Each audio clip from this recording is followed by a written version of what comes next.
If you're a baker who is shopping around for baking equipment or elements that will assist in your baking, and you're already looking into your Amazon cart with a ton of items, please don't press purchase yet. Hold on tight, watch this video till the end and make a decision, because I am going to be talking you through exactly what you need to take your baking from complete hobby baker who's just starting your journey to actually some pro and advanced baking. Now, if you're watching this video, I'm going to make you one promise and I'm going to stick to it, because this is not a video recommending a lot of items in your face for you to go purchase because probably I'm going to make some money from the affiliate links. This is not that kind of video. In fact, this video is a back to basics series, part 1 or episode 1 for that matter, that is going to be recommending exactly what you need for the start of your baking. And I'm going to tell you who I am targeting with this specific video. If you have dabbled into baking and you're looking to kind of edge into the business of baking, and the business could be you and your cat eating your bakes at night or sharing your bakes with your family members, to actually serving customers, I am actually focusing on making this video and the recommended items here practical for you. And I'm going to take it a step further by coming back in this back to basics series to create different style of videos using the exact elements I am recommending here. After which, if there is something that is missed in the process, we will update that information. So check back into this video later in the future and see if we got this right. Now, another thing, baking is very wide. You can be baking bread, you can be baking brioche, you can be baking anything. I am primarily a cake maker. I have edged into the variations of cake where you're looking at cupcakes, cookies, brownies, and everything else in between that kind of sphere.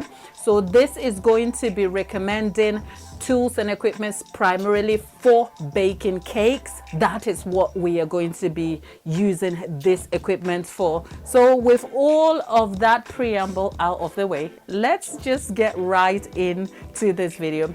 And I'm going to be starting with a very simple hand mixer over here. But before we get into the use of a hand mixer, which is a trusty equipment that you probably should consider getting if you haven't gotten it, I would have started with a wooden spoon, call it a ladle. At this moment in time, this is a handy tool that I use for stirring my caramel and sauces. It's specifically for that purpose. I don't use it for anything else. If I wanted to make curry or anything else, I have different ones. Let me not get into my kitchen cupboard.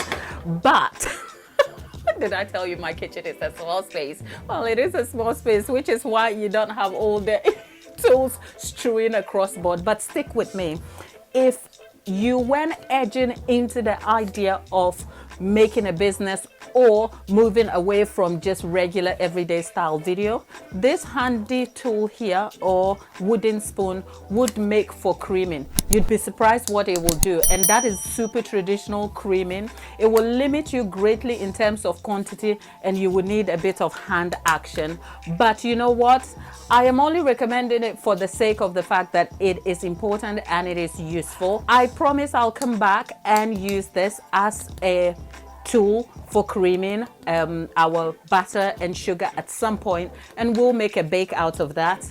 Bear that in mind. But I won't recommend this greatly for this video. Simple reason is it is going to be greatly limiting.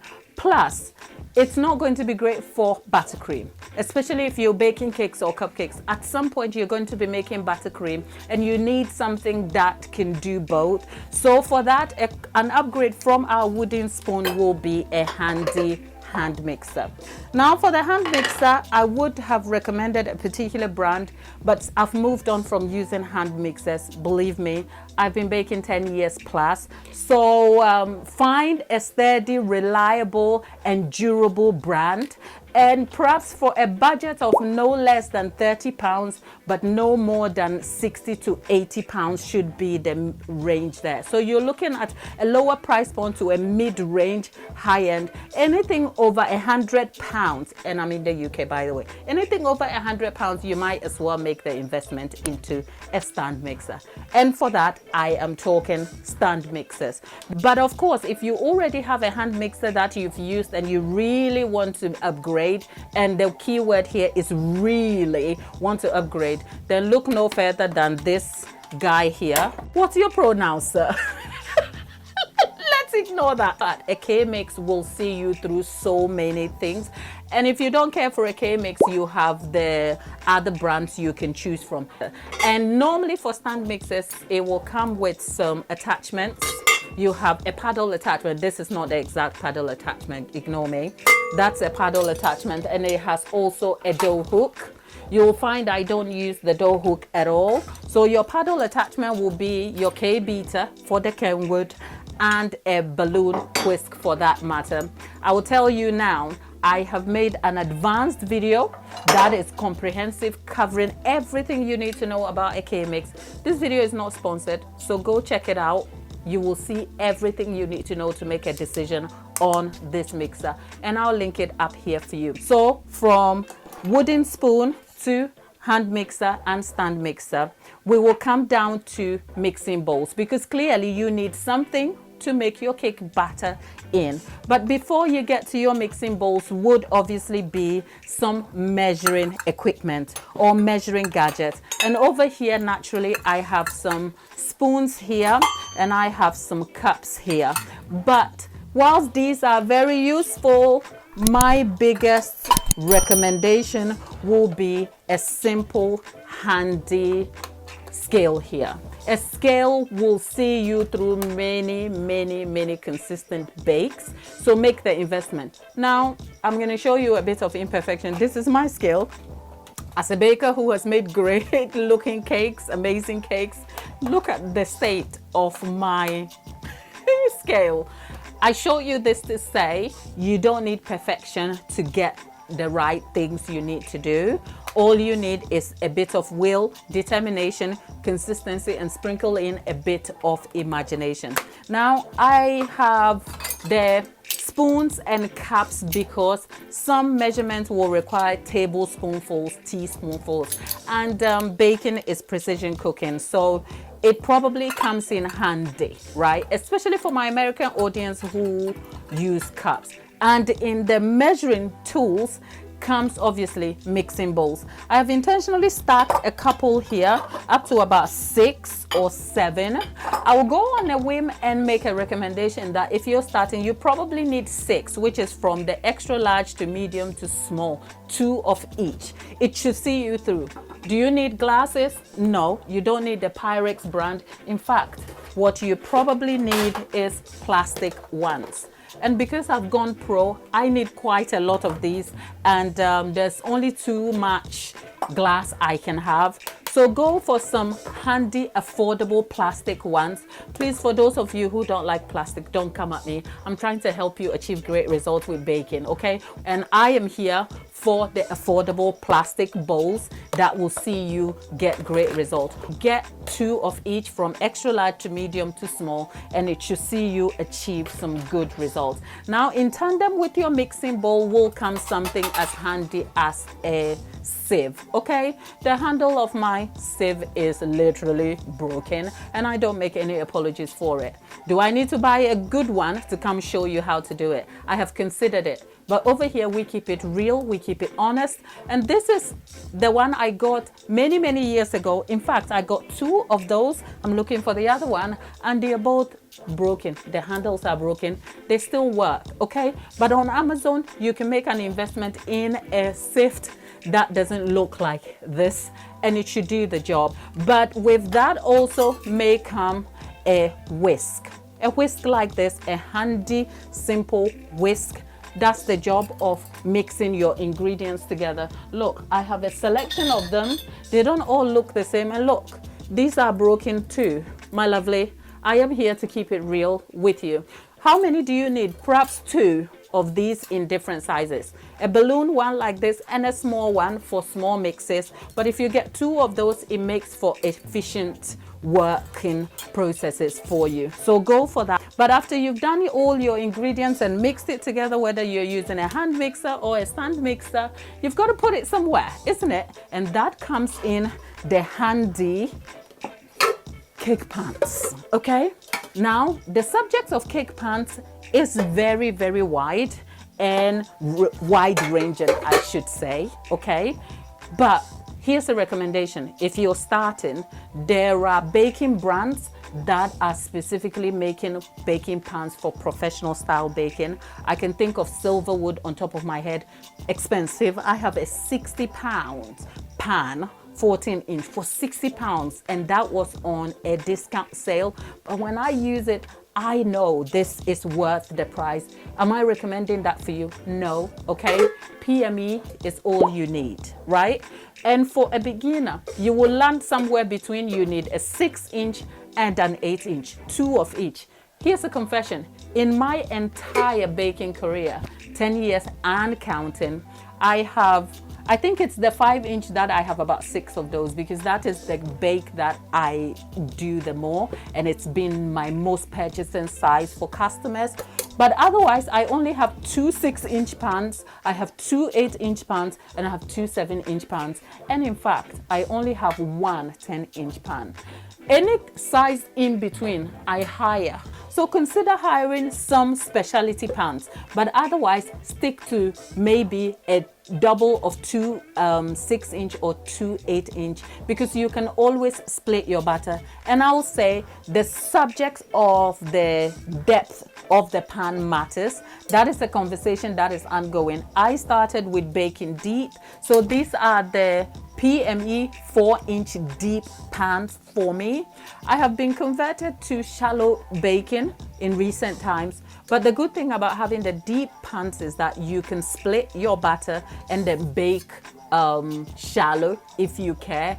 But you know what?